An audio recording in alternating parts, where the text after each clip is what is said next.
Sebelum ceritanya dimulai, silahkan tulis di kolom komentar dari daerah mana saja teman-teman yang menonton cerita ini.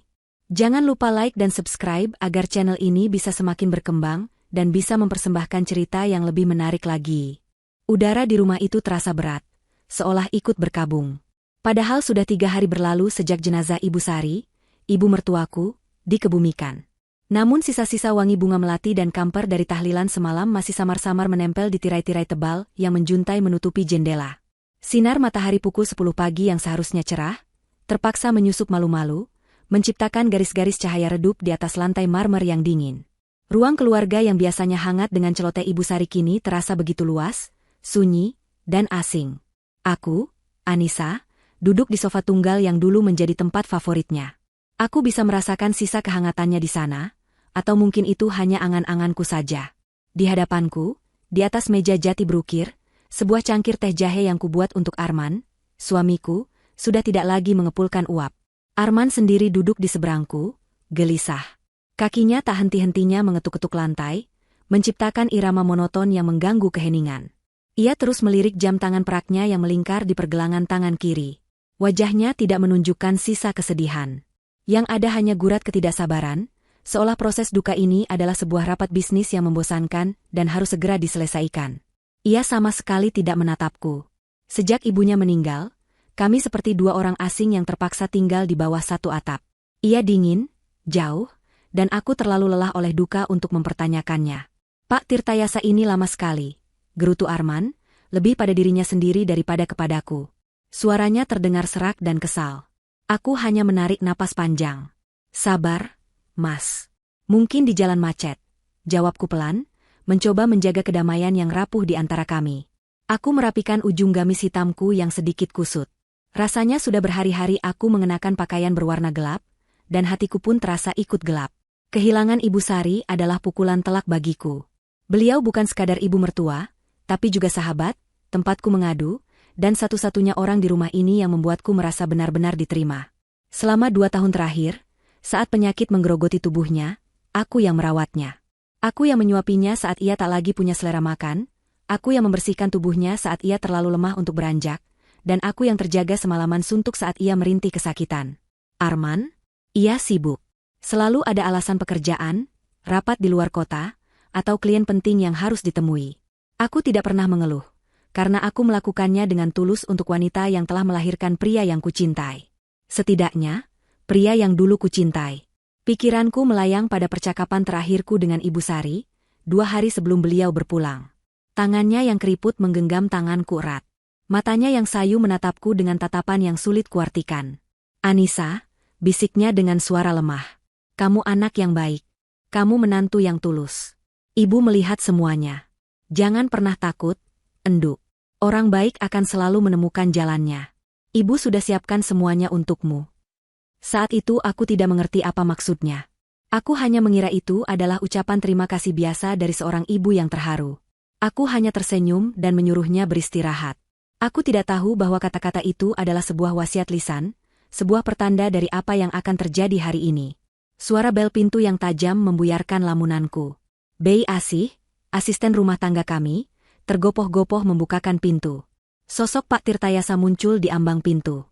Pria berusia akhir 50-an itu tampak berwibawa dengan setelan jas kelabunya. Wajahnya serius dan tatapannya tajam, khas seorang pengacara senior yang sudah malang melintang di dunia hukum. Di tangannya, ia membawa sebuah tas kerja dari kulit berwarna coklat tua yang tampak berat. Selamat pagi, Pak Arman, Bu Anissa, sapanya dengan suara berat yang menggema di ruangan sunyi itu. Ia membungkukkan badannya sedikit sebagai tanda duka. Turut berduka cita yang sedalam-dalamnya atas berpulangnya Ibu Sari. Beliau adalah klien yang sangat baik. Pagi, Pak. Silakan duduk, sahut Arman dengan cepat, seolah kata-kata basa-basi itu tidak penting. Ia menunjuk sofa di sebelahku. Pak Tirtayasa duduk dengan tenang, meletakkan tas kerjanya di atas meja. Ia menatap kami bergantian, tatapannya berhenti sedikit lebih lama padaku. Ada sorot simpati di matanya. Sesuai amanat dari almarhumah, hari ini kita akan melaksanakan pembacaan surat wasiat yang beliau titipkan kepada saya.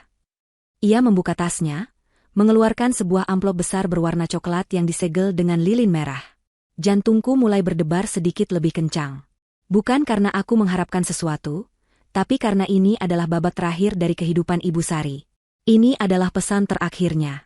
Aku hanya ingin semua ini selesai, agar aku bisa benar-benar berduka dengan tenang. Di sisi lain, Arman justru mencondongkan tubuhnya ke depan. Matanya yang tadinya kuyu karena bosan, kini berbinar penuh antisipasi. Aku tahu apa yang ada di kepalanya. Perusahaan ayahnya yang dikelola Ibu Sari, rumah megah ini, tanah-tanah di beberapa lokasi strategis. Arman adalah anak tunggal, pewaris satu-satunya. Tentu saja ia merasa semua itu akan jatuh ke tangannya. Pak Tirtayasa mematahkan segel lilin itu dengan hati-hati. Ia mengeluarkan beberapa lembar kertas tebal dan mulai merapikannya. Ruangan itu kembali hening. Hanya suara kertas yang dibolak-balik dan napas Arman yang terdengar berat. Aku menundukkan kepala, memilin-milin jemariku di pangkuan. Aku berdoa dalam hati, semoga apapun isinya, wasiat ini tidak akan menimbulkan pertengkaran. Aku hanya ingin kedamaian. Tepat saat Pak Tirtayasa berdeham, bersiap untuk membacakan kalimat pertama, suara pintu utama yang dibanting terbuka mengagetkan kami semua. Suaranya begitu keras, seperti ledakan kecil yang memecahkan keheningan sakral di ruangan itu. Kami bertiga serentak menoleh ke arah sumber suara. Di sana, di ambang pintu yang terbuka lebar, Arman berdiri. Tapi bukan Arman suamiku yang duduk di hadapanku. Aku salah. Maksudku, Arman suamiku sudah ada di sana. Tapi ia tidak sendiri. Di sampingnya berdiri seorang wanita yang tidak kukenal.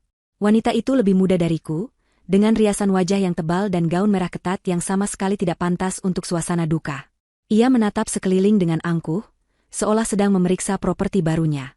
Dan yang paling membuat napasku tercekat, di gendongannya ada seorang bayi mungil yang terlelap, terbungkus selimut berwarna biru muda. Arman yang duduk di sofa menatap pemandangan itu. Oh, aku baru sadar. Yang datang adalah Arman yang lain. Bukan. Aku bingung. Pria yang datang adalah Arman, suamiku. Lalu siapa yang duduk di depanku? Aku menatapnya. Dia adalah Arman. Mereka kembar? Tidak mungkin. Aku pasti sedang bermimpi. Tapi tidak. Pria di sofa, yang sedari tadi gelisah, kini tersenyum. Senyum yang ganjil. Senyum yang membuat bulu kuduku berdiri. Ia berdiri, dan berjalan menghampiri Arman yang baru datang. Mereka saling menepuk bahu. Aku tidak mengerti apa yang terjadi. Maaf terlambat, kata Arman yang baru datang itu, suaranya terdengar sama persis dengan suara Arman yang kukenal. Ia menatapku dengan senyum angkuh yang sama sekali tidak terasa familiar. Ada urusan penting yang tidak bisa ditinggal. Lalu ia melirik wanita di sampingnya dan bayi dalam gendongannya. Tatapannya melembut sesaat, tatapan yang sudah bertahun-tahun tidak pernah ia berikan padaku. Kenalkan, lanjutnya, suaranya kembali lantang dan penuh percaya diri, seolah sedang mengumumkan sebuah kemenangan besar. Ia merangkul bahu wanita itu. Ini Rina.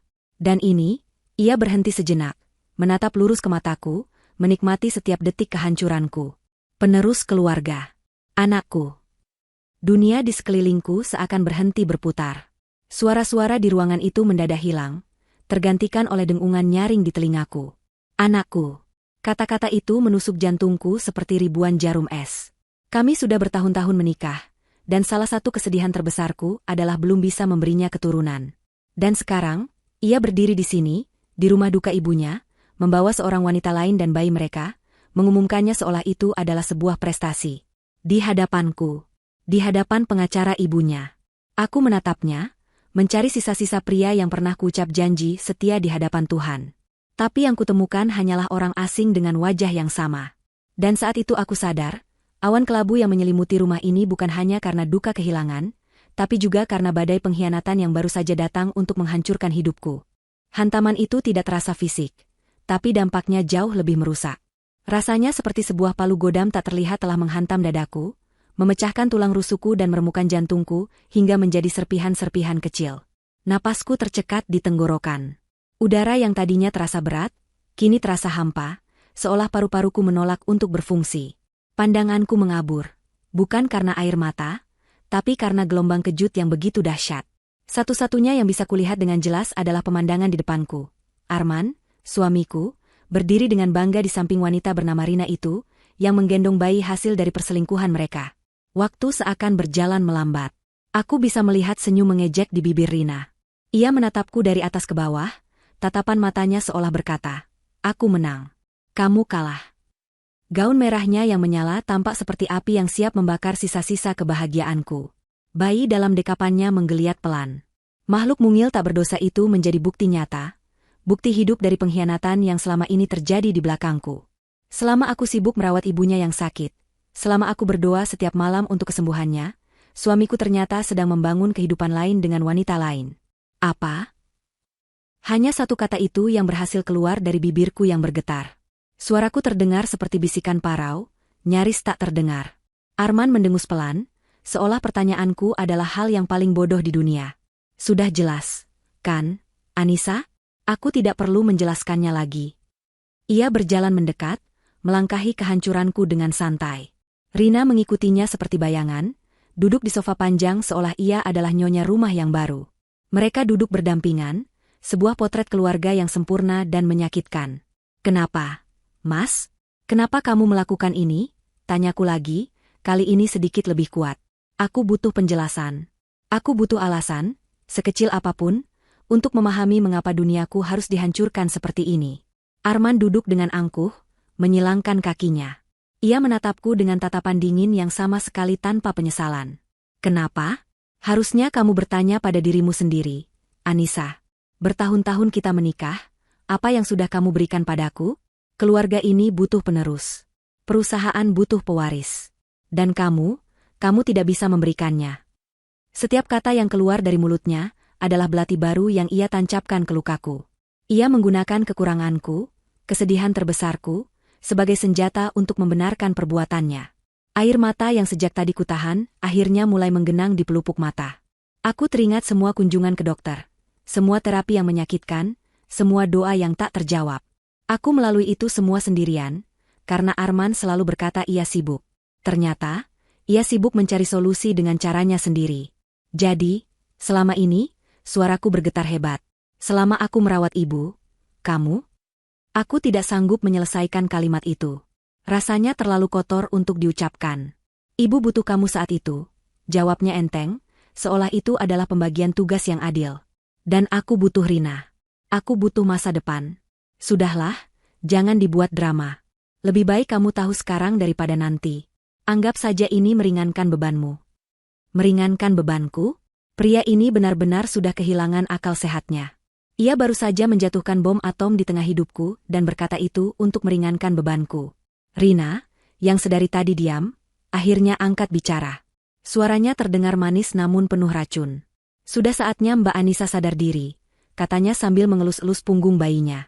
Posisi seorang ratu itu tidak selamanya. Kalau tidak bisa memberikan pangeran, ya harus siap digantikan. Cukup. Aku tidak tahan lagi. Rasa sakit di dadaku kini mulai bercampur dengan amarah yang membara. Amarah pada Arman yang begitu kejam. Amarah pada wanita ini yang begitu tidak tahu malu. Amarah pada diriku sendiri yang begitu bodoh dan buta selama ini. Aku mengepalkan tanganku erat-erat, kuku-kukuku menancap di telapak tangan, mencoba menyalurkan gejolak emosi yang mengancam akan meledak.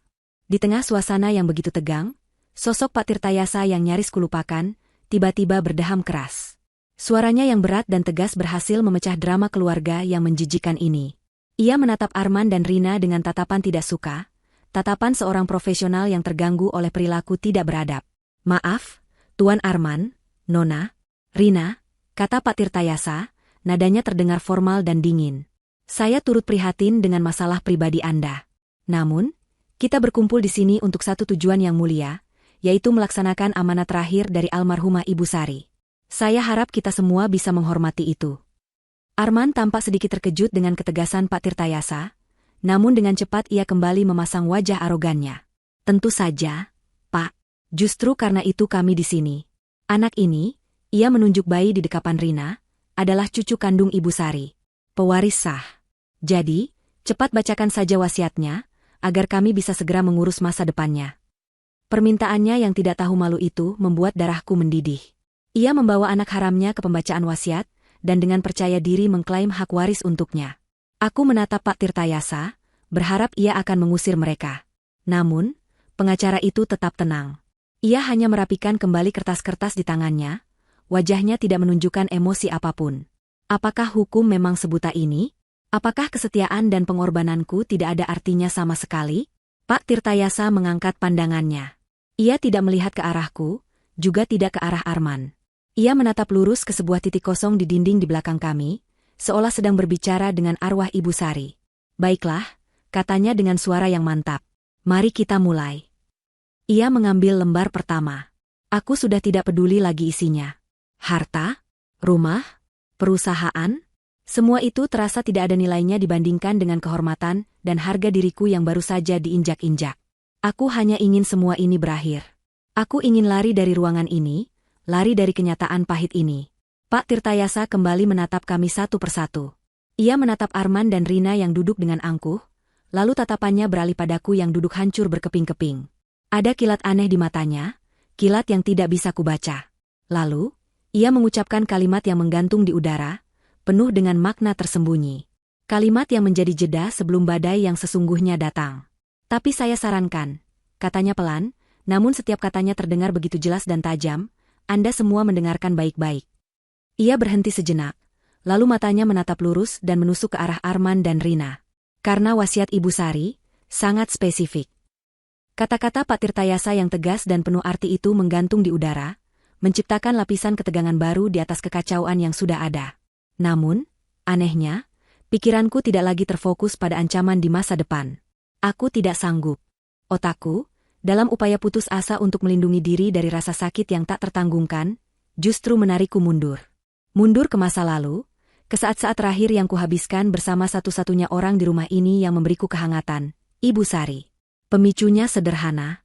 Pandanganku tanpa sengaja jatuh pada sebuah selendang batik berwarna sogan yang tersampir di sandaran sofa favorit ibu. Selendang itu masih di sana, seolah sang pemilik baru saja meletakkannya dan akan kembali sebentar lagi. Aroma minyak kayu putih yang samar, aroma khas ibu di hari-hari terakhirnya, seakan menguar dari kain itu dan menarikku ke dalam pusaran kenangan. 2 tahun lalu adalah awal dari segalanya. Hari itu langit Jakarta berwarna kelabu, sama kelabunya dengan wajah dokter yang membacakan hasil pemeriksaan Ibu Sari. Diabetes kronis yang berkomplikasi pada ginjal dan jantung. Vonis itu terdengar seperti hukuman mati yang ditunda. Aku ingat dengan jelas bagaimana Arman bereaksi. Ia hanya menghela napas, menyandarkan punggungnya di kursi ruang tunggu rumah sakit yang tidak nyaman, dan berkata, "Ya sudah, memang sudah umurnya. Nanti kita cari perawat saja di rumah." Tidak ada air mata, tidak ada kekhawatiran yang mendalam. Hanya sebuah respons praktis, seolah ibunya adalah aset yang mulai menurun fungsinya dan membutuhkan manajemen baru. Sementara aku merasakan hatiku mencelos. Aku melihat Ibu Sari yang duduk di sampingku, berusaha tegar, namun aku bisa melihat ketakutan di matanya yang mulai meredup. Saat itu juga, aku memutuskan. Aku tidak akan membiarkannya menghadapi ini sendirian. Aku menolak usul Arman untuk menyewa perawat. Aku yang akan merawat ibu, Mas, kataku tegas. Arman hanya mengangkat bahu. Terserah kamu saja. Asal jangan merepotkanku. Maka dimulailah hari-hariku yang baru. Jadwal hidupku kini berputar mengelilingi Ibu Sari. Pagi-pagi sekali, sebelum matahari terbit, aku sudah berada di dapur, membuat bubur sumsum tanpa gula atau tim ikan gabus yang hambar namun baik untuk ginjalnya. Aku belajar tentang diet rendah garam, tentang cara mengukur kadar gula darah, tentang tanda-tanda vital yang harus kuperhatikan. Kamar Ibu Sari menjadi pusat duniaku. Aku mengganti spraynya setiap hari, memastikan sirkulasi udara berjalan baik, dan memutar lagu-lagu keroncong kesukaannya untuk menemaninya. Aku membantunya berjalan perlahan ke teras belakang untuk menghirup udara pagi, menopang tubuhnya yang semakin rapuh dengan lenganku. Arman, sementara itu, semakin tenggelam dalam dunianya sendiri. Pekerjaan menjadi kata saktinya. Aku ada rapat penting, tidak bisa diganggu. Aku harus keluar kota menemui klien. Proyek ini menyita seluruh waktuku. Awalnya aku percaya. Aku bahkan merasa kasihan padanya, berpikir ia bekerja begitu keras untuk kami. Aku sering menyiapkan air hangat untuknya mandi saat ia pulang larut malam, memijat bahunya yang kaku, dan tidak pernah mengeluh saat ia langsung tertidur tanpa sepatah kata pun. Betapa bodohnya aku. Ternyata, rapat pentingnya bernama Rina. Klien luar kotanya adalah wanita itu. Dan proyeknya adalah membangun sebuah keluarga baru di belakangku. Di tengah kesibukanku merawat ibu dan kesepianku karena diabaikan Arman, hubunganku dengan Ibu Sari justru semakin dalam. Dalam kelemahannya, beliau memiliki kejernihan pikiran yang luar biasa. Ia melihat segalanya. Ia melihat ketidakhadiran putranya, dan ia melihat ketulusan menantunya. Seringkali saat aku menyuapinya, Ia akan berhenti mengunyah, menatapku lekat-lekat, lalu berkata, "Kamu lelah ya, enduk." Aku hanya akan tersenyum dan menggeleng. "Tidak, Bu. Anissa senang bisa menemani ibu." Suatu sore, saat hujan turun dengan derasnya, kami hanya duduk berdua di kamarnya. Aku sedang membacakan sebuah novel lama untuknya. Tiba-tiba ia menyentuh tanganku, menghentikan aktivitasku. "Anissa," panggilnya pelan. "Arman sudah lama tidak menjenguk ibu di kamar, ya?" Aku terdiam, tidak tahu harus menjawab apa. Aku tidak mau menjelek-jelekan suamiku di hadapan ibunya. "Mas Arman sibuk sekali, Bu. Banyak pekerjaan di kantor," jawabku, sebuah kebohongan putih yang sudah menjadi mantralku. Ibu Sari tersenyum tipis, senyum yang syarat akan kearifan dan kesedihan. "Ibu tahu, enduk. Ibu yang melahirkannya. Ibu tahu sifatnya. Tapi ibu tidak menyangka ia akan jadi seperti ini. Maafkan Arman, ya. Maafkan anak ibu." Air mata menggenang di sudut matanya yang keriput. Saat itu, hatiku terasa sakit. Aku meraih tangannya dan menggenggamnya erat. "Ibu jangan bicara seperti itu. Arman anak yang baik, dia hanya sedang banyak pikiran." Lagi-lagi aku berbohong, mencoba melindungi hati tua itu dari kekecewaan. "Kamu yang terlalu baik, Anissa," bisiknya. "Kamu menutupi semua kekurangannya. Kamu memikul semuanya sendirian." Ibu melihatnya. Tuhan juga melihatnya. Kesabaranmu ini ada batasnya, dan imbalannya pun pasti ada. Percakapan-percakapan seperti itulah yang menjadi penguatku. Aku tidak merasa sendirian lagi. Ada Ibu Sari yang mengerti, yang melihat pengorbananku. Puncaknya adalah seminggu sebelum beliau wafat. Kondisinya sudah sangat lemah. Napasnya satu-satu, dan ia lebih banyak tidur daripada terjaga. Malam itu, hanya kami berdua di kamar. Arman menelepon, mengatakan ia harus menginap di Bogor karena ada masalah mendesak di proyek vilanya. Aku yang menerima telepon itu, dan hatiku sudah tidak merasakan apa-apa lagi. Sudah mati rasa. Tengah malam, Ibu Sari tiba-tiba terbangun. Ia menepuk-nepuk tanganku yang tertidur di samping ranjangnya. Aku terlonjak kaget. "Ibu butuh sesuatu?" tanyaku panik. Ia menggeleng lemah. Matanya menatapku dengan sorot yang aneh, begitu fokus dan mendesak. "Anissa," suaranya nyaris tak terdengar. "Tolong, ambilkan pulpen dan kertas di laci meja rias ibu." Aku bingung, tapi aku segera menuruti perintahnya. Aku mengambil secari kertas kosong dan sebuah pulpen dari laci yang penuh dengan pernak-pernik lamanya. Aku kembali ke sisinya. "Ada apa, Bu?" "Tolong, pegangi kertasnya," pintanya. Dengan sisa tenaga yang ia miliki, ia meraih pulpen itu dengan tangannya yang gemetar hebat. Aku harus membantunya memegang pulpen itu dengan benar. "Ibu, mau tulis sesuatu. Untuk melindungimu." Napasnya terengah-engah. Keringat dingin membasahi pelipisnya. Ia berusaha keras menuliskan beberapa kata, namun tangannya terlalu lemah. Goresannya tidak beraturan dan nyaris tak terbaca. Setelah beberapa saat, ia menyerah. Pulpen itu jatuh dari tangannya. Ia menatapku dengan putus asa. "Tidak bisa," keluhnya. Air mata frustrasi mengalir di pipinya. Tenaga ibu sudah habis. Aku segera memeluknya, mencoba menenangkannya. "Sudah, Bu, tidak apa-apa. Ibu istirahat saja. Jangan memaksakan diri." "Tidak," katanya dengan kekuatan yang mengejutkan.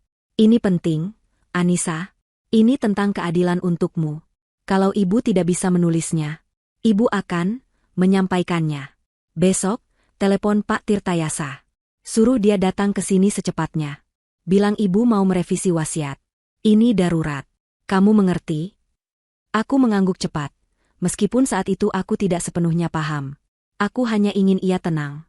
"Iya, Bu." Besok pagi Anissa langsung telepon Pak Tirtayasa. "Janji?"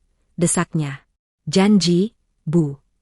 Setelah mendengar janjiku, tubuhnya melemas. Ia kembali memejamkan mata dan tertidur pulas. Itulah percakapan sadar terakhir kami. Keesokan harinya, aku menelepon Pak Tirtayasa, dan beliau datang sore harinya. Aku tidak diizinkan masuk ke kamar saat mereka berbicara. Entah apa yang mereka bicarakan berdua di dalam sana. Yang ku tahu, 2 hari setelah pertemuan itu, Ibu Sari menghembuskan napas terakhirnya dengan tenang dalam tidur. Kenangan itu, kenangan akan kegigihan Ibu Sari di detik-detik terakhirnya untuk memastikan keadilan untukku, tiba-tiba memberiku kekuatan. Aku mengangkat kepalaku. Air mata yang tadi mengancam akan tumpah, kini surut. Rasa sakit di hatiku belum hilang, tapi kini dilapisi oleh secercah rasa penasaran dan harapan. Aku menatap Pak Tirtayasa yang masih menunggu suasana tenang. Aku menatap Arman dan Rina yang tampak begitu yakin dengan kemenangan mereka. Dan untuk pertama kalinya sejak mereka masuk, aku tidak lagi merasa seperti korban yang pasrah. Aku adalah pemegang janji terakhir Ibu Sari. Dan aku akan melihat janji itu ditepati. Lamunanku tentang Ibu Sari pecah seketika saat suara berat Pak Tirtayasa kembali mengisi ruangan. Ia berdeham sekali lagi, sebuah isyarat bahwa pertunjukan akan segera dimulai, entah itu sebuah tragedi atau komedi, aku belum tahu. Aku menegakkan punggungku, mencoba mengumpulkan sisa-sisa diriku yang berserakan. Aku tidak boleh terlihat lemah. Tidak di depan mereka. Kita lanjutkan, kata Pak Tirtayasa, matanya menyapu kami semua sebelum akhirnya terpaku pada lembaran kertas di tangannya. Sesuai dengan prosedur, saya akan membacakan aset-aset pendukung terlebih dahulu sebelum masuk ke aset utama. Arman bersandar di sofa dengan tidak sabar, lengannya merangkul bahu Rina dengan posesif. Rina sendiri tampak seperti penonton di barisan depan sebuah pertunjukan besar, matanya berbinar penuh antisipasi. Mereka berdua terlihat begitu percaya diri, seolah hasil akhir dari semua ini sudah tertulis di bintang-bintang. Untuk keponakan almarhumah, Saudari Ratna Wulandari, Ibu Sari mewariskan seluruh koleksi perhiasan dan bros antiknya, sebagaimana terlampir dalam daftar inventaris. Pak Tirtayasa berhenti sejenak. Aku melihat senyum tipis di bibir Arman. Tentu saja. Perhiasan itu, meskipun bernilai, hanyalah remah-remah roti dibandingkan dengan seluruh kekayaan keluarga. Ia pasti menganggap ini adalah pembuka yang wajar. Selanjutnya, lanjut Pak Tirtayasa, untuk Masjid Al-Ikhlas di lingkungan sekitar, almarhumah mewakafkan dana sebesar 500 juta rupiah untuk keperluan renovasi dan kegiatan keagamaan. Arman mengangguk-angguk kecil, ekspresinya menunjukkan kemurahan hati yang dibuat-buat. Seolah ia berkata, ya, ibuku memang dermawan. Rina bahkan berbisik sesuatu di telinganya yang membuatnya tersenyum lebih lebar. Mereka pasti sudah membayangkan betapa besar warisan yang akan mereka terima jika untuk sumbangan saja jumlahnya sebanyak itu.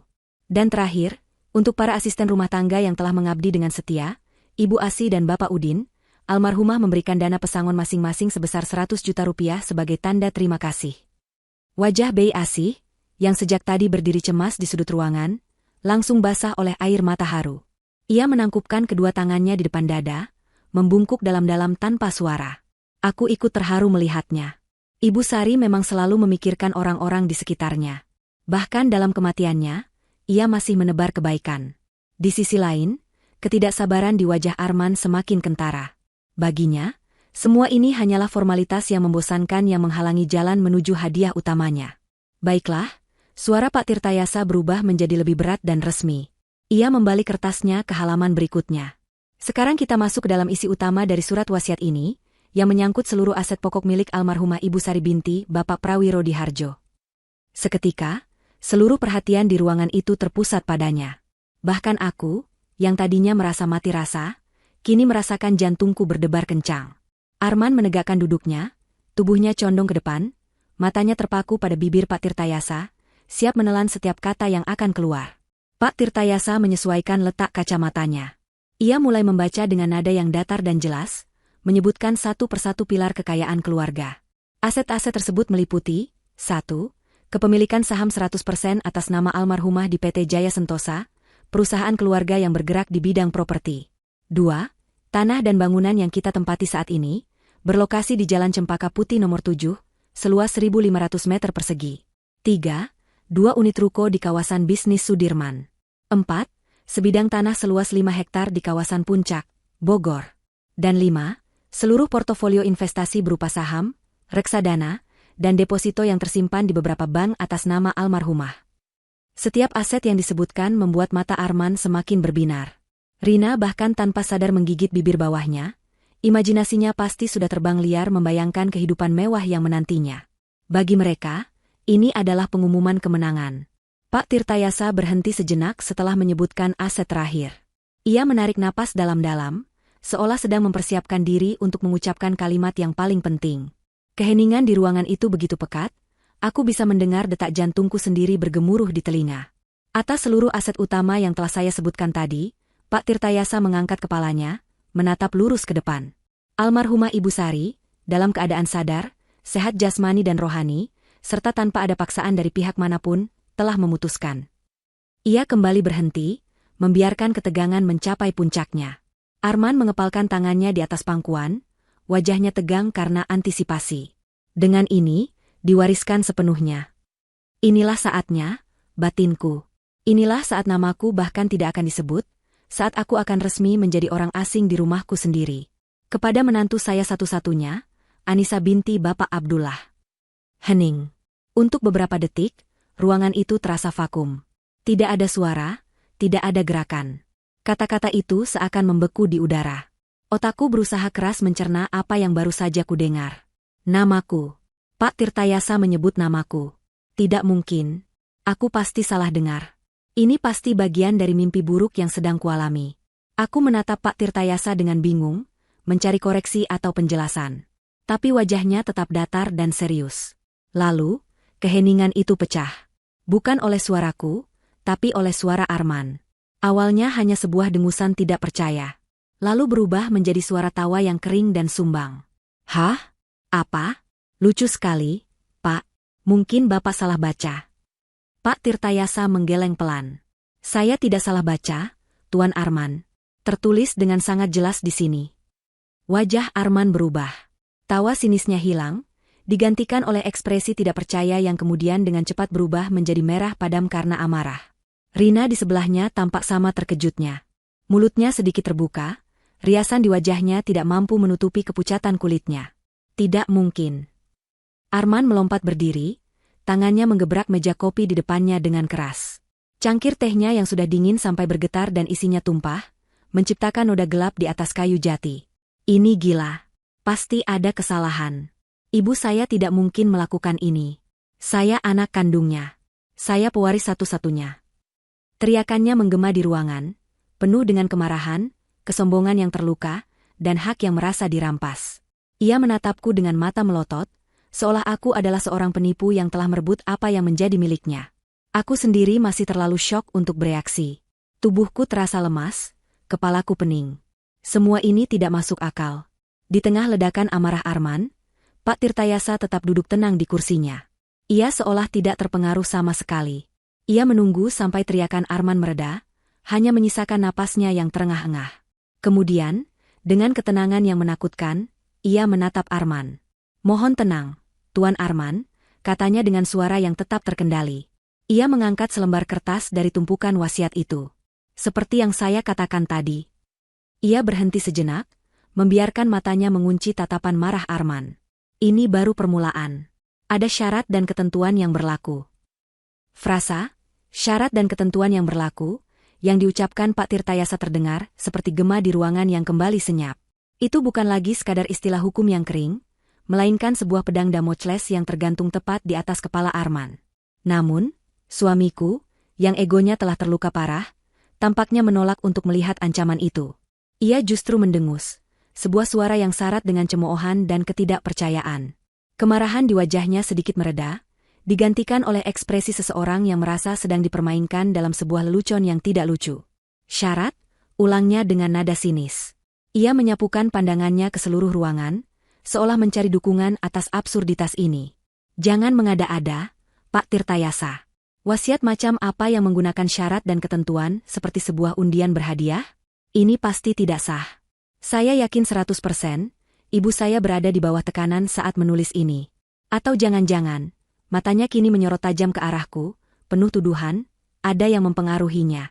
Ada yang membisikkan racun ke telinganya saat beliau sedang sakit dan tidak bisa berpikir jernih. Tuduhan itu, yang begitu keji dan tidak berdasar, seharusnya menyakitiku. Tapi anehnya, aku tidak merasakan apa-apa. Aku sudah melewati badai emosi terbesar dalam hidupku beberapa menit yang lalu. Sekarang yang tersisa hanyalah kekosongan yang dingin, yang membuatku bisa melihat segalanya dengan lebih jelas. Aku melihat seorang pria yang panik, yang terpojok, dan seperti binatang buas yang terluka, ia mulai menyerang membabi buta ke segala arah. Aku hanya balas menatapnya, tanpa ekspresi, membiarkan keheninganku menjadi jawaban yang lebih keras daripada teriakan manapun. Pak Tirtayasa sama sekali tidak terintimidasi oleh ledakan emosi Arman. Ia justru memancarkan aura ketenangan yang superior, seperti seorang guru catur yang sudah mengantisipasi 5 langkah ke depan dari lawannya yang amatir. Ia membiarkan tuduhan Arman menggantung sesaat, membiarkan racun dari kata-kata itu menguap begitu saja tanpa mengenai target. Kemudian, ia berdeham pelan. "Tuan Arman," mulainya dengan suara yang sabar, namun tegas. "Saya bisa meyakinkan Anda bahwa pada saat Ibu Sari merevisi surat wasiat ini di hadapan saya dan 2 orang saksi lainnya, beliau berada dalam kondisi compos mentis. Beliau sepenuhnya sadar, mengerti akan setiap konsekuensi dari keputusannya, dan sama sekali tidak berada di bawah tekanan maupun pengaruh dari pihak manapun. Semuanya telah didokumentasikan sesuai prosedur hukum yang berlaku." Penjelasan yang tenang dan profesional itu seolah menjadi tamparan tak terlihat bagi Arman. Ia tidak bisa membantah. Tapi ia juga menolak untuk menerima. "Saya tidak percaya," desisnya. "Sekarang bacakan syarat konyol itu. Biar kita semua lihat betapa tidak masuk akalnya wasiat ini." Ia kembali duduk dengan kasar, menyilangkan lengannya di dada. Sebuah postur defensif dari seseorang yang tahu ia akan menghadapi sesuatu yang tidak menyenangkan. Rina di sampingnya tampak cemas. Tangannya tanpa sadar meremas gaun merahnya yang mahal. Pak Tirtayasa mengangguk perlahan, seolah berkata, "Sesuai keinginan Anda." Ia mengangkat kembali lembaran wasiat itu, tatapannya kini serius dan tanpa kompromi. Ia tidak lagi menatap kami, melainkan fokus sepenuhnya pada barisan kalimat di hadapannya, membacakannya kata demi kata dengan intonasi yang jelas dan tak terbantahkan, seolah sedang membacakan sebuah dekrit kerajaan. Dalam wasiat ini, suaranya menggema, almarhumah Ibu Sari menuliskan sebuah klausul khusus yang tidak dapat diganggu-gugat, yang menjadi landasan utama dan syarat mutlak dari seluruh pembagian aset yang telah disebutkan sebelumnya. Ia berhenti, memberikan jeda yang dramatis.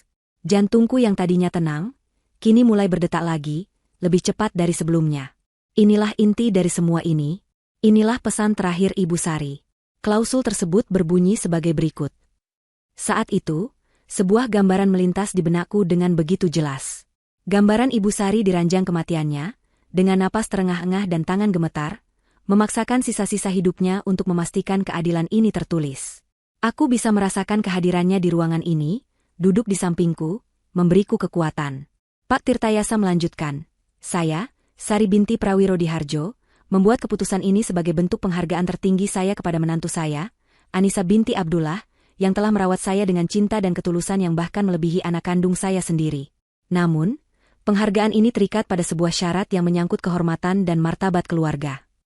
Setiap kata terasa seperti anak tangga, membawaku naik menuju puncak kebenaran yang mengejutkan.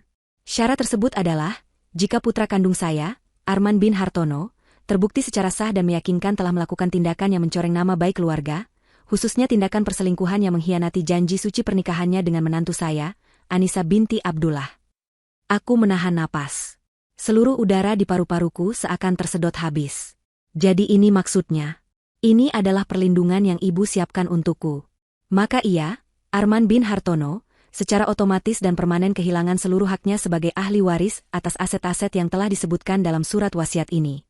Seluruh hak waris tersebut, tanpa terkecuali, akan dialihkan sepenuhnya kepada Anissa binti Abdullah.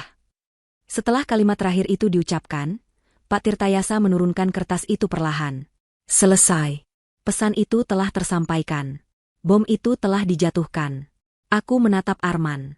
Wajahnya yang tadi merah, karena marah kini berubah menjadi pucat pasi. Matanya membelalak, napasnya naik turun dengan cepat. Ia seperti orang yang baru saja ditinju di ulu hati, seluruh udara dipaksa keluar dari paru-parunya. Ia membuka mulutnya, hendak mengatakan sesuatu, tapi tidak ada suara yang keluar. Untuk pertama kalinya, aku melihat suamiku yang angkuh itu benar-benar kehilangan kata-kata. Dan Rina. Wanita itu membeku di tempatnya. Senyum mengejek, tatapan angkuh, semua itu lenyap. Yang tersisa hanyalah kepanikan murni. Matanya melesat liar dari Arman ke Pak Tirtayasa, lalu ke arahku. Ia pasti sedang melihat masa depan impiannya. Rumah mewah, mobil, kehidupan sosialita, hancur berkeping-keping di depan matanya. Bayi yang ada di dekapannya, yang tadinya ia anggap sebagai tiket emas, kini terasa seperti beban yang berat. Aku sendiri merasakan gelombang emosi yang aneh. Bukan kebahagiaan.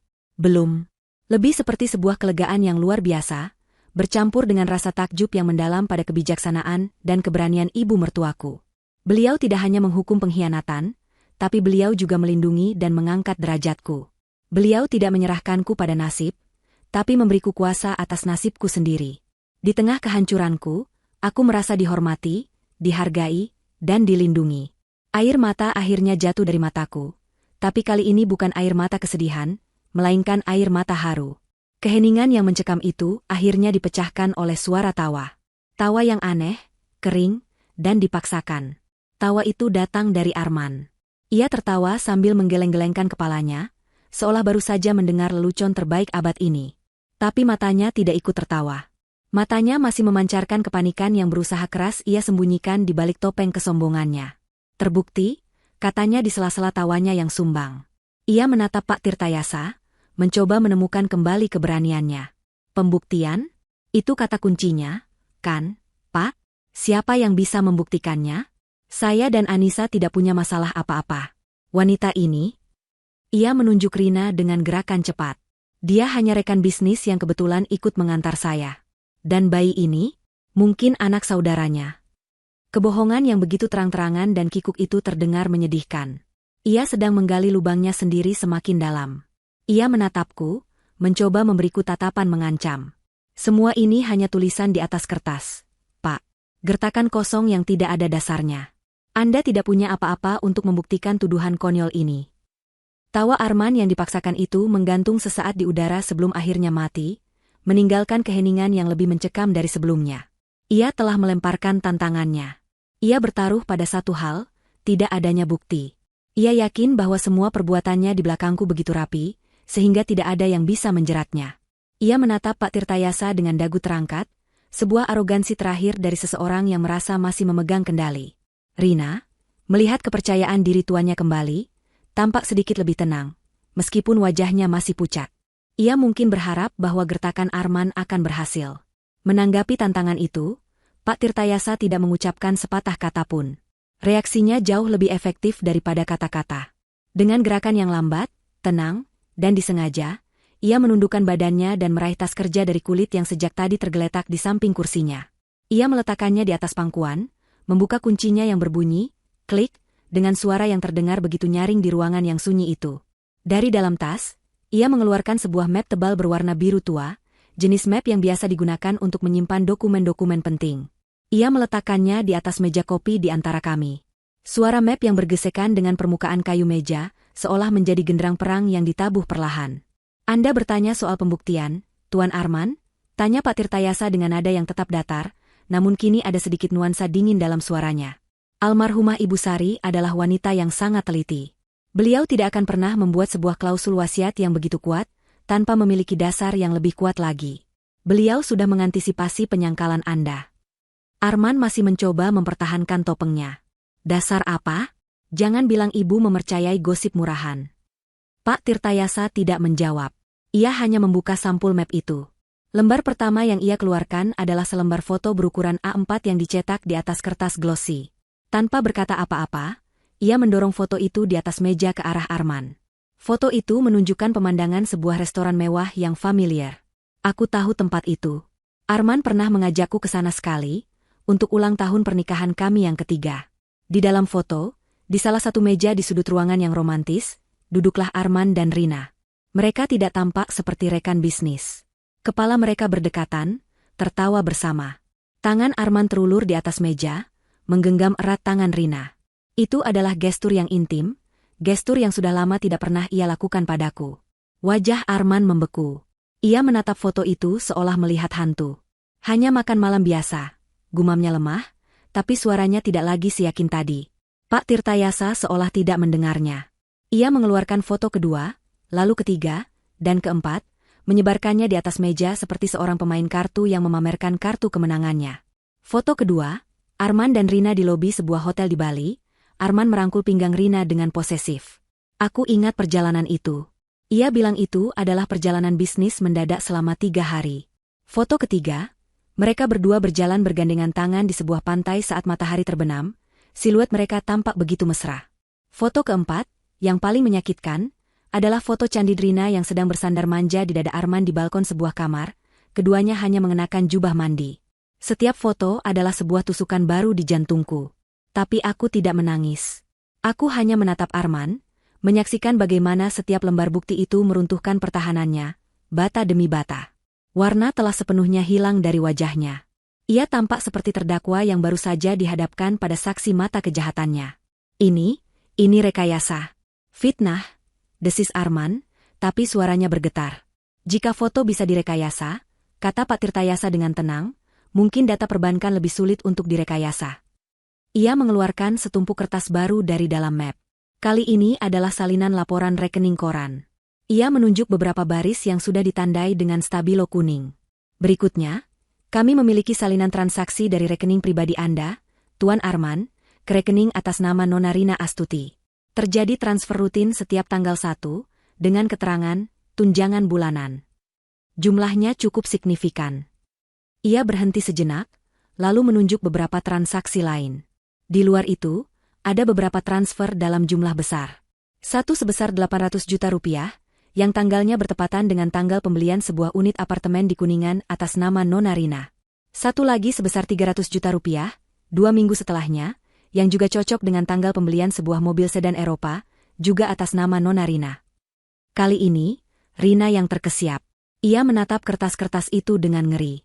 Semua jejak digitalnya, semua kemewahan yang ia nikmati, kini terpampang sebagai bukti transaksional yang dingin. Ia bukan kekasih yang dimanja, ia tampak seperti karyawan yang digaji. Wajahnya memerah karena malu dan marah. Arman menelan ludah. Keringat mulai membasahi pelipisnya. Saya hanya membantunya sebagai teman. Itu pinjaman.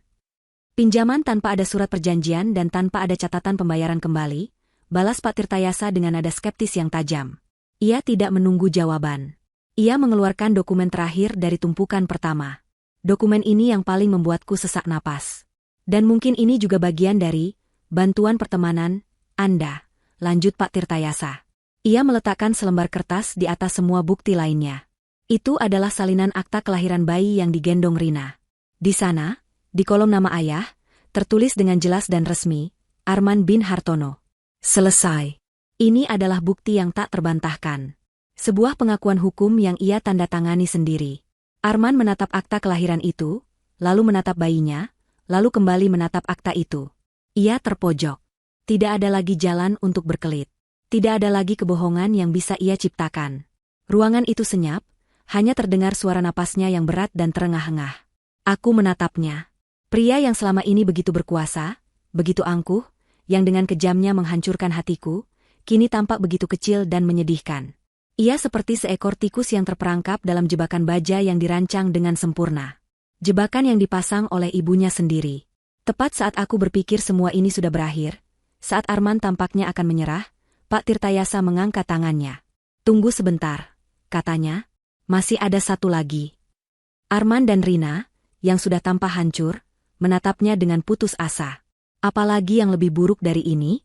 Pak Tirtayasa meraih ke dalam tasnya sekali lagi, dan kali ini, ia mengeluarkan sebuah benda kecil berwarna hitam. Sebuah flash disk. Ia meletakkannya di tengah meja, di antara foto-foto perselingkuhan dan laporan keuangan. Benda kecil itu tampak begitu sederhana, namun memancarkan aura yang paling mengancam. Dan jika semua bukti fisik ini masih Anda anggap kurang, jika Anda masih berniat untuk menuduh semua ini adalah fitnah atau rekayasa, kata Pak Tirtayasa, matanya menatap lurus ke dalam jiwa Arman. Ibu Sari sudah mengantisipasi hal tersebut. Ia mengetuk pelan flash disk itu dengan ujung jarinya. Ini adalah rekaman suara percakapan telepon antara Anda, Tuan Arman, dengan almarhumah Ibu Sari, yang terjadi 1 hari setelah saya datang menemui beliau.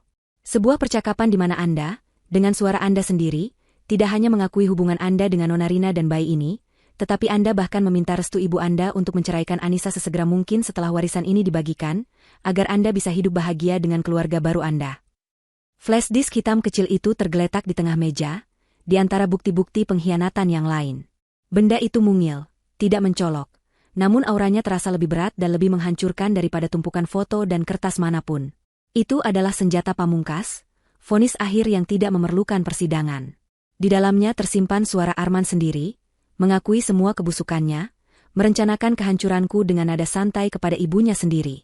Itu adalah bukti yang tidak bisa ia bantah sebagai rekayasa atau fitnah.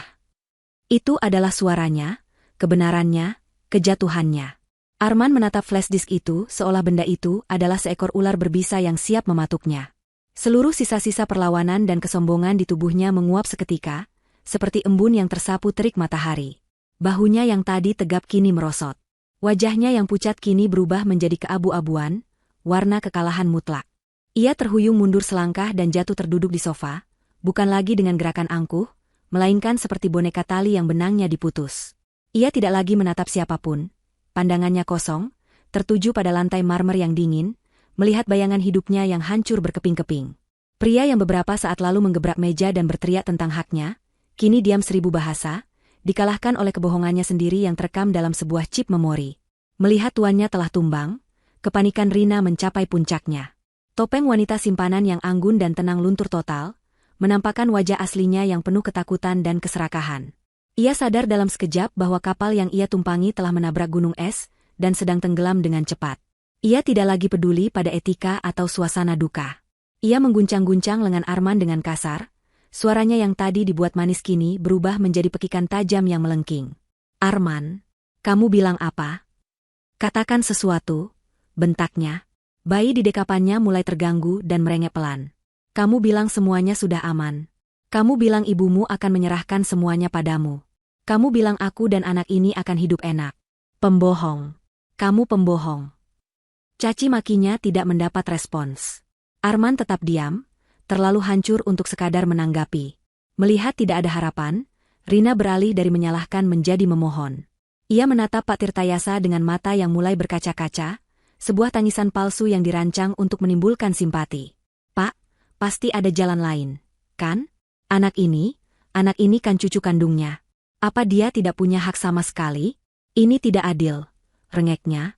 Pak Tirtayasa menatapnya dengan dingin, sama sekali tidak terpengaruh oleh sandiwaranya. "Nona Rina, wasiat almarhumah Ibu Sari sudah sangat jelas. Seluruh hak waris Tuan Arman gugur tanpa terkecuali. Status anak Anda, secara hukum waris dalam konteks surat wasiat ini, menjadi tidak relevan." Jawaban yang lugas dan kejam itu membungkam Rina. Ia akhirnya mengerti. Semuanya sudah berakhir. Impiannya menjadi nyonya besar di rumah ini telah musnah. Ia memeluk bayinya erat-erat, bukan dengan kasih sayang, tapi lebih seperti memeluk sisa-sisa investasinya yang gagal total. Di tengah kekacauan emosional itu, Pak Tirtayasa kembali mengarahkan perhatiannya. Kali ini, kepadaku. Wajahnya yang tadi tegas dan dingin kini sedikit melembut. Ada sorot simpati yang tulus di matanya. "Bu Anissa," panggilnya dengan suara yang lebih pelan. "Ada satu hal terakhir. Ini bukan bagian dari dokumen hukum, tapi sebuah pesan pribadi. Almarhumah menitipkannya pada saya, dan meminta saya untuk memberikannya langsung kepada Anda setelah semua isi wasiat terungkap." Ia merogoh bagian lain dari tas kerjanya, dan mengeluarkan sebuah amplop putih sederhana. Di bagian depannya, dengan tulisan tangan yang sedikit gemetar namun masih bisa dikenali dengan jelas sebagai tulisan tangan Ibu Sari, tertera namaku, "Untuk Anisaku, menantu kesayanganku." Pak Tirtayasa berdiri dan menyerahkan amplop itu kepadaku. Tanganku bergetar hebat saat menerimanya. Amplop ini terasa hangat di tanganku, seolah masih menyimpan sisa kehangatan dari tangan Ibu Sari.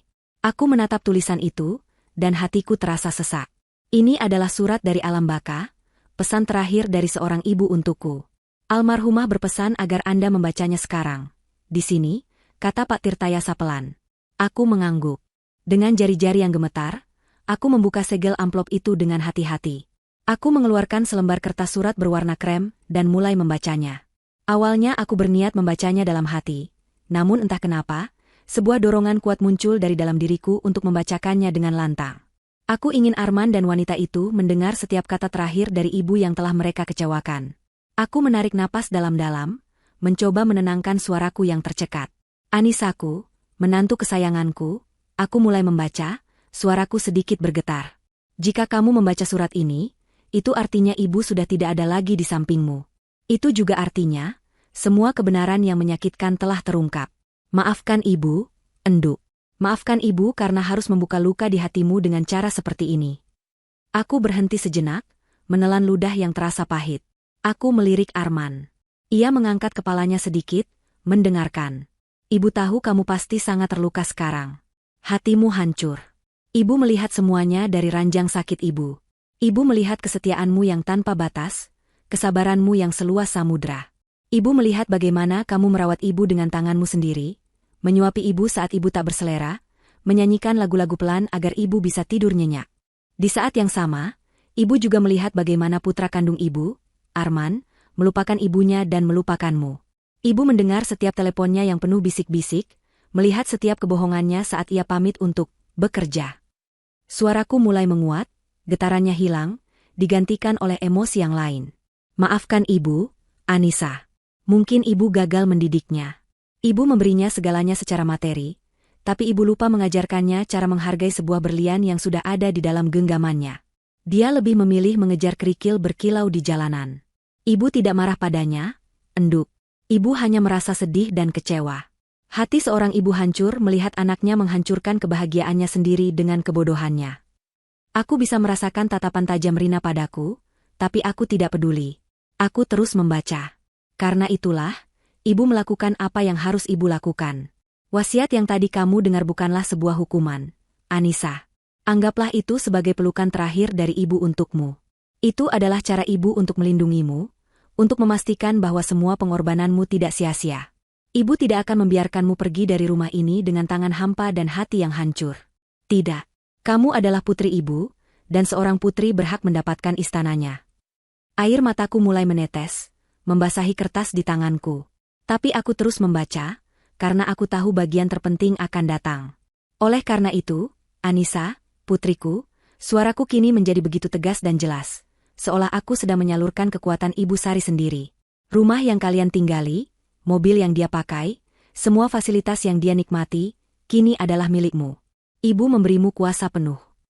Aku mengangkat kepalaku, menatap lurus ke arah Arman yang kini menatapku dengan tatapan tak percaya. Anggaplah ini restu ibu untukmu memulai hidup baru yang bahagia, tanpa parasit yang menggerogoti hidupmu. Lakukan apa yang harus kamu lakukan. Aku menyelesaikan kalimat terakhir. Surat itu selesai kubaca.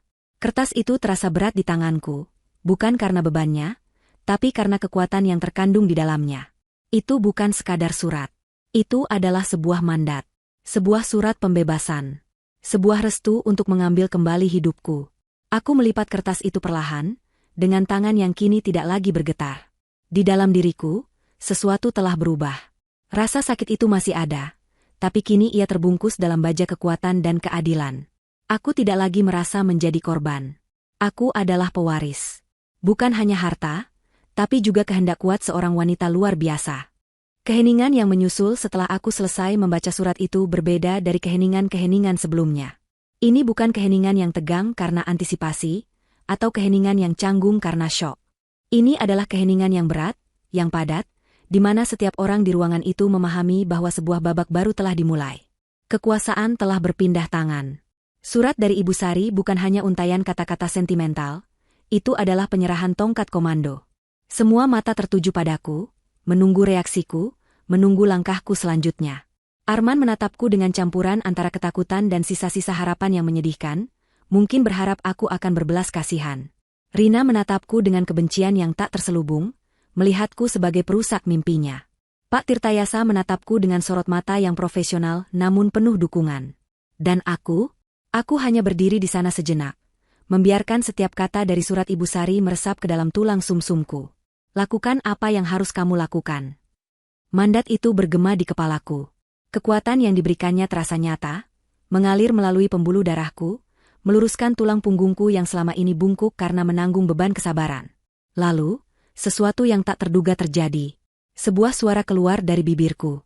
Awalnya hanya sebuah getaran kecil, seperti tawa yang ditahan.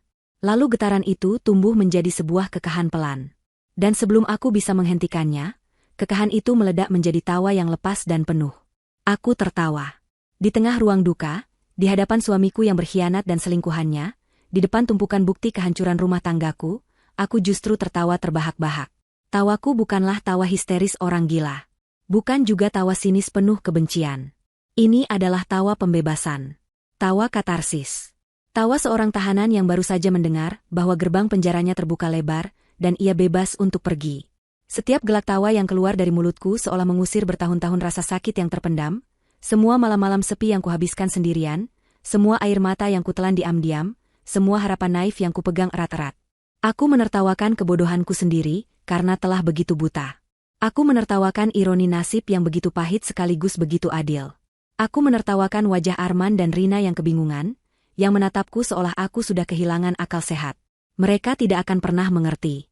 Bagi mereka, dunia berputar pada uang dan kekuasaan. Mereka tidak bisa memahami bahwa tawaku adalah tawa kemenangan jiwa, bukan kemenangan materi. Saat aku tertawa, aku merasa beban seberat gunung terangkat dari pundakku. Pengkhianatan Arman memang menyakitkan, tapi surat Ibu Sari telah mengubah racun itu menjadi obat. Ia tidak hanya memberiku harta, ia memberiku sesuatu yang jauh lebih berharga. Validasi, pembenaran, dan kekuatan untuk memegang kendali. Aku bukan lagi korban yang patut dikasihani. Aku adalah benteng yang tidak bisa mereka runtuhkan, karena pondasinya telah diperkuat oleh cinta dan keadilan dari seorang ibu. Arman dan Rina tampak ngeri melihatku tertawa. Mereka mungkin mengira aku sudah gila karena tekanan. Mereka saling pandang, seolah mencari penjelasan atas reaksiku yang di luar nalar mereka. Mungkin di kepala mereka, seharusnya aku menangis, meraung, atau pingsan. Tawa ini, tawa yang penuh kekuatan dan kelegaan, adalah sesuatu yang tidak pernah mereka perhitungkan. Tawa ini membuat mereka takut. Perlahan, tawaku mereda, menyisakan senyum tipis di bibirku. Senyum yang tidak hangat, melainkan dingin dan penuh perhitungan. Aku menyeka setitik air mata yang keluar dari sudut mataku, air mata terakhir dari Anissa yang lama. Aku melipat surat Ibu Sari dengan rapi dan memasukkannya kembali ke dalam amplop. Benda itu kini terasa seperti akta kepemilikan atas hidupku yang baru. Aku mengangkat kepalaku dan menatap sekeliling ruangan. Dinding yang sama, perabotan yang sama, tapi kini aku melihatnya dengan cara yang berbeda. Ini bukan lagi rumah Arman tempat aku menumpang tinggal. Ini adalah rumahku. Setiap ukiran di meja, setiap helai benang di karpet, setiap potret keluarga yang tergantung di dinding, semuanya kini berada di bawah kuasaku. Transformasi dalam diriku terasa begitu cepat dan total. Rasa sakit karena pengkhianatan itu masih ada, seperti bara api di dasar hatiku. Tapi kini bara itu tidak lagi membakarku dari dalam. Justru sebaliknya, bara itu menjadi sumber energi, bahan bakar untuk amarahku yang benar dan tekadku yang membaja. Aku tidak lagi merasa ragu. Aku tidak lagi merasa takut. Aku tahu persis apa yang harus kulakukan. Aku mengambil satu langkah ke depan, gerakan kecil yang terasa begitu signifikan. Surat wasiat itu kini terasa seperti sebuah perisai di dadaku, dan surat pribadi dari Ibu Sari terasa seperti sebilah pedang di tanganku. Aku menatap lurus ke mata Arman. Pria yang tadinya kulihat sebagai suamiku, pelindungku, kini kulihat apa adanya. Seorang pengecut, pembohong, dan kini, seorang tamu tak diundang di rumahku. Tawaku sudah berhenti total. Wajahku kini datar, dingin, dan tanpa emosi. Aku membiarkan keheningan mengambil alih sekali lagi, membiarkan mereka merasakan pergeseran kekuatan yang baru saja terjadi. Aku ingin mereka merasakan dengan jelas bahwa Anissa yang sabar, Anissa yang penurut, Anissa yang selalu memaafkan, telah mati beberapa menit yang lalu. Yang berdiri di hadapan mereka sekarang adalah pribadi yang sama sekali berbeda. Kemudian, dengan suara yang tenang namun mematikan, suara yang tidak lagi memiliki getaran sedikitpun, aku mengajukan sebuah pertanyaan. Pertanyaan yang sebenarnya bukanlah sebuah pertanyaan, melainkan sebuah pernyataan kuasa, sebuah proklamasi atas realitas baru mereka. Jadi, aku memulai, setiap kata kuucapkan dengan penekanan yang tajam. Semua ini, rumah ini. Aku berhenti sejenak, menyapukan pandanganku ke seluruh ruangan sebelum kembali mengunci tatapanku pada Arman. Sekarang milikku? Pertanyaanku menggantung di udara, berat dan tajam seperti bilah guillotine yang siap jatuh. Semua ini, rumah ini, sekarang milikku? Itu bukanlah sebuah pertanyaan yang mencari jawaban, melainkan sebuah penegasan fakta, sebuah deklarasi kedaulatan yang baru saja kudapatkan. Ruangan itu terasa menyusut, dan semua orang serta benda di dalamnya seolah menjadi properti di atas papan monopoli, dan aku, kini pemegang kendali permainan. Wajah Arman yang pucat pasi kini dihiasi oleh ekspresi yang paling menyedihkan yang pernah kulihat darinya. Itu adalah ekspresi seorang raja yang baru saja digulingkan dari tahtanya, kebingungan, ketakutan, dan penolakan untuk menerima kenyataan. Sisa-sisa kesombongannya yang terakhir runtuh, digantikan oleh kepanikan yang merayap di matanya.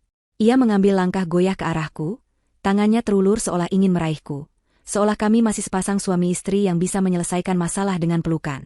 Anissa, sayang, panggilnya, suaranya serak dan memelas. Panggilan, sayang, itu, yang sudah berbulan-bulan tidak pernah kudengar, kini terdengar begitu palsu dan menjijikan di telingaku. Kita bisa bicarakan ini baik-baik. Aku tahu aku salah. Aku hilaf. Ia melirik sekilas ke arah Rina dengan tatapan jijik, seolah wanita itu adalah sumber dari semua masalahnya, bukan pilihan yang ia buat sendiri. Aku janji akan meninggalkan dia, Anissa. Aku akan usir dia dan anak itu. Kita bisa lupakan semua ini. Kita bisa mulai dari awal lagi, ya? Hanya kita berdua, seperti dulu.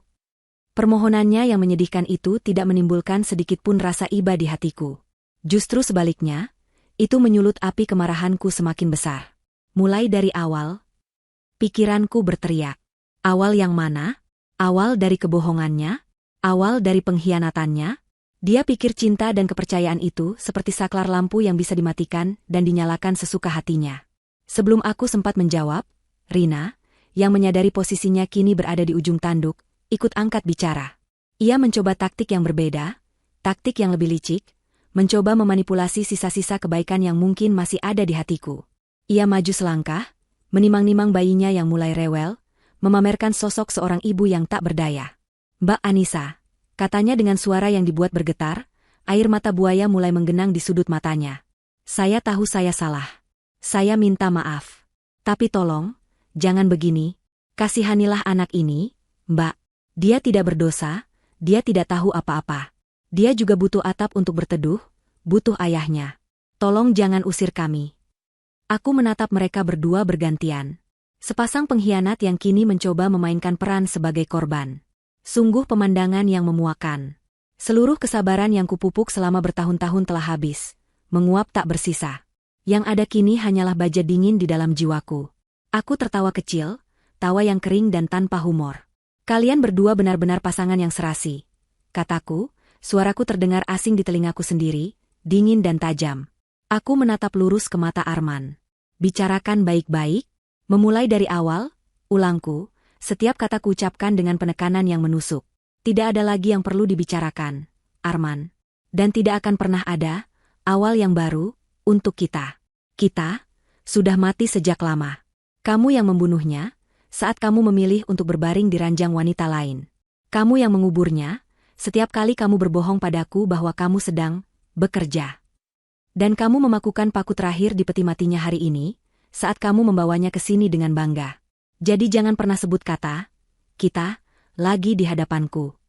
Kemudian, aku memalingkan wajahku ke arah Rina, tatapanku tak kalah dinginnya. Dan kamu, desisku. Jangan pernah berani menggunakan anak itu sebagai tameng untuk menutupi keserakahanmu. Di mana rasa kasihanmu saat kamu dengan sengaja merusak rumah tangga orang lain? Di mana nuranimu saat kamu bermesraan dengan suami orang, sementara istrinya sedang merawat ibunya yang sekarat? Kamu tidak kasihan pada anak itu. Kamu hanya kasihan pada dirimu sendiri, karena tambang emasmu ternyata palsu. Kata-kataku yang telah itu membungkam mereka berdua. Tidak ada lagi permohonan, tidak ada lagi air mata buaya. Yang tersisa hanyalah wajah-wajah yang pias karena terhina dan kalah. Aku tidak mau membuang-buang waktu lagi. Aku tidak sudi berbagi udara dengan mereka lebih lama lagi di dalam rumahku. Dengan gerakan yang mantap, aku berjalan melewati mereka. Aku tidak menyentuh mereka, tapi mereka berdua refleks menghindar seolah aku adalah api panas. Aku berjalan lurus menuju pintu utama yang besar dan terbuat dari kayu jati. Dengan satu gerakan kuat, aku membuka kedua daun pintu itu lebar-lebar. Angin sore yang sejuk berembus masuk, membawa aroma tanah basah setelah hujan, seolah alam pun ingin membantu membersihkan udara kotor di dalam rumah ini. Aku berbalik dan menatap mereka. Aku menunjuk ke arah pintu yang terbuka. Sekarang, kataku dengan nada final yang tidak menerima bantahan. Pergi. Mereka masih membeku, terpaku di tempat, seolah kaki mereka terpaku di lantai. Mungkin mereka masih tidak percaya ini benar-benar terjadi. Mungkin mereka pikir aku hanya menggertak. Melihat keraguan mereka, kesabaranku yang terakhir pun habis.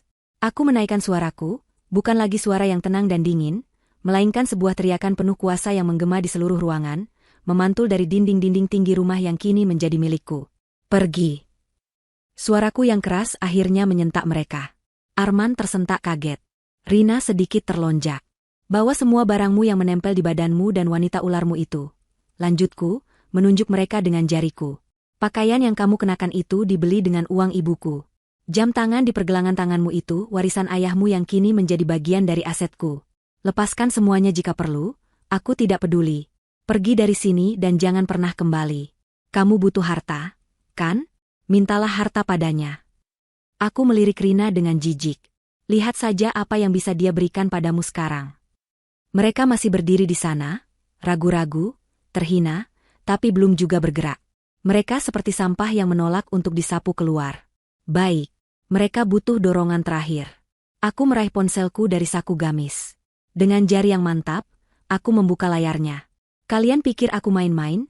Kataku dengan suara yang kini kembali rendah dan berbahaya. Aku hitung sampai 3. Jika dalam hitungan ketiga, kalian berdua belum melangkah keluar dari pintu itu, aku tidak akan memanggil satpam. Itu terlalu merepotkan. Aku akan langsung menelepon polisi dan melaporkan kalian berdua sebagai penyusup yang mencoba melakukan perampokan di properti pribadi milikku. Mengingat ada pengacara sebagai saksi, aku yakin mereka akan datang dengan cepat. Aku menatap mereka lekat-lekat, membiarkan ancaman itu meresap. 1. Ancaman polisi akhirnya berhasil. Itu adalah pukulan terakhir yang meruntuhkan sisa-sisa harga diri mereka. Wajah Arman berubah dari pias menjadi panik. Rina, dengan mata terbelalak ngeri, langsung menarik lengan Arman dengan kasar, menyuruhnya bergerak. 2. Mereka akhirnya bergerak. Tergopoh-gopoh, tersandung kaki mereka sendiri, mereka berjalan menuju pintu keluar seperti 2 ekor anjing yang diusir. Arman bahkan tidak berani menatapku lagi. Ia hanya menundukkan kepalanya dalam-dalam, menelan rasa malu yang luar biasa. Rina berjalan di depannya, sambil berusaha menenangkan bayinya yang kini menangis kencang, seolah ikut merasakan kepanikan ibunya. Suara pintu yang terbanting menutup dan kunci yang diputar seolah menjadi penanda akhir sebuah era dalam hidupku. Di balik pintu itu, aku meninggalkan masa laluku yang penuh luka dan kebohongan. Di sini, di dalam keheningan rumah yang kini terasa begitu lapang, aku memulai lembaran baru. Aku masih bersandar di pintu, membiarkan deru adrenalin perlahan-lahan surut. Tubuhku terasa lelah karena pertarungan emosional yang baru saja kumenangkan, tapi jiwaku, untuk pertama kalinya setelah sekian lama, merasa begitu ringan dan damai. Pak Tirtayasa mendekatiku dengan langkah pelan. "Anda baik-baik saja, Bu Anissa?" tanyanya dengan nada prihatin yang tulus. Aku menegakkan tubuh, berbalik menghadapnya, dan untuk pertama kalinya hari itu, aku tersenyum. Senyum yang tulus, tanpa beban. "Saya lebih dari baik-baik saja, Pak. Terima kasih. Almarhumah Ibu Sari akan sangat bangga melihat ketegasan Anda hari ini," katanya lagi sambil merapikan dokumen-dokumennya. "Semua surat-surat pengalihan aset akan segera saya urus. Dalam beberapa hari, semuanya akan resmi menjadi atas nama Anda. Jika ada apa-apa, jangan ragu untuk menghubungi saya." Aku mengangguk. "Terima kasih banyak atas semua bantuan Bapak." Setelah Pak Tirtayasa berpamitan, tinggallah aku dan Bei Asih di ruang keluarga yang luas itu. Bei Asih, yang sejak tadi hanya bisa menyaksikan semuanya dari jauh dengan cemas, kini memberanikan diri mendekat. Matanya berkaca-kaca, bukan karena sedih, tapi karena haru. "Non Anissa," panggilnya pelan. Ia meraih tanganku dan menggenggamnya erat. "Bibi ikut senang, Non. Akhirnya keadilan datang juga untuk Non. Almarhumah ibu pasti tersenyum di atas sana." Aku membalas genggamannya. "Terima kasih, Bei. Terima kasih sudah selalu ada untuk saya dan ibu." Kehadiran Bei Asih, kesetiaannya, menjadi pengingat bahwa di tengah kebusukan, masih ada kebaikan yang tulus. Rasa penasaran yang aneh mendorongku untuk berjalan ke jendela besar yang menghadap ke jalanan di depan rumah. Aku menyingkap tirai tebal itu sedikit, mengintip keluar. Di sanalah pemandangan karma yang paling memuaskan terhampar di depan mataku. Di luar gerbang besi yang tinggi, di bawah lampu jalan yang mulai menyala redup karena hari beranjak sore, Arman dan Rina berdiri di trotoar. Mereka tidak lagi terlihat seperti pasangan yang kompak. Mereka sedang bertengkar hebat. Aku tidak bisa mendengar kata-kata mereka, tapi gerakan tubuh mereka sudah cukup menjelaskan segalanya. Rina berteriak-teriak, tangannya menunjuk-nunjuk wajah Arman dengan marah. Arman, dengan wajah lelah dan putus asa, mencoba menenangkannya, tapi Rina terus mendorongnya menjauh. Jelas sekali, Rina sedang menyalahkannya atas semua mimpi indah mereka yang kini hancur lebur. Ia pasti merasa tertipu, telah menginvestasikan waktu dan tubuhnya pada pria yang ternyata tidak memiliki apa-apa. Lalu, terjadilah puncak dari drama menyedihkan mereka. Rina, tampaknya sudah muak, melakukan hal yang tak terduga. Dengan satu gerakan kasar, ia menyodorkan bayi dalam gendongannya ke arah Arman yang tidak siap. Arman terkejut, nyaris saja tidak berhasil menangkap putranya sendiri. Sementara Arman masih linglung memegangi bayi yang menangis semakin kencang itu, Rina berbalik badan. Ia berjalan cepat ke pinggir jalan, menyetop taksi yang kebetulan lewat. Tanpa menoleh ke belakang sedikit pun, ia masuk ke dalam taksi, dan mobil itu pun melaju, membawanya pergi dari kehidupan Arman, meninggalkan pria itu sendirian bersama konsekuensi dari perbuatannya. Arman hanya bisa menatap kepergian taksi itu dengan pandangan kosong. Ia berdiri terpaku di trotoar, menggendong bayi yang terus menangis, tampak begitu bingung, begitu kalah, dan begitu sendirian. Pria yang tadi pagi masih menjadi calon pewaris tunggal sebuah kekayaan besar, kini hanyalah seorang pengangguran, seorang ayah tunggal tanpa rumah, tanpa uang, dan ditinggalkan oleh wanita yang menjadi sebab kehancurannya. Keadilan terkadang datang bukan dalam bentuk hukuman penjara, melainkan dalam bentuk kenyataan pahit yang harus ditelan bulat-bulat. Aku menarik tirai hingga tertutup. Cukup. Aku tidak perlu melihatnya lagi. Pemandangan itu tidak memberiku rasa senang yang jahat, melainkan sebuah rasa penutupan yang tegas. Bab tentang Arman dalam hidupku telah benar-benar berakhir. Aku berbalik dari jendela dan menatap ke dalam rumahku. Rumah ini terasa berbeda. Tidak ada lagi aura berat dari kesedihan atau ketegangan. Yang ada hanyalah kedamaian dan ketenangan. Aku berjalan perlahan, menyusuri setiap sudut ruangan. Jariku menyentuh permukaan meja yang mengilap, sandaran sofa yang empuk, dan bingkai-bingkai foto di dinding. Foto pernikahanku dengan Arman masih ada di sana. Tanpa ragu, aku mengambil foto itu, membukanya, mengeluarkan kertas fotonya, merobeknya menjadi dua, dan membuangnya ke tempat sampah. Langkahku membawaku ke depan sebuah potret besar yang tergantung di dinding utama. Potret almarhumah Ibu Sari. Ia tersenyum begitu anggun dalam lukisan itu, matanya seolah menatapku dengan penuh kehangatan dan kebanggaan. Aku mengulurkan tanganku,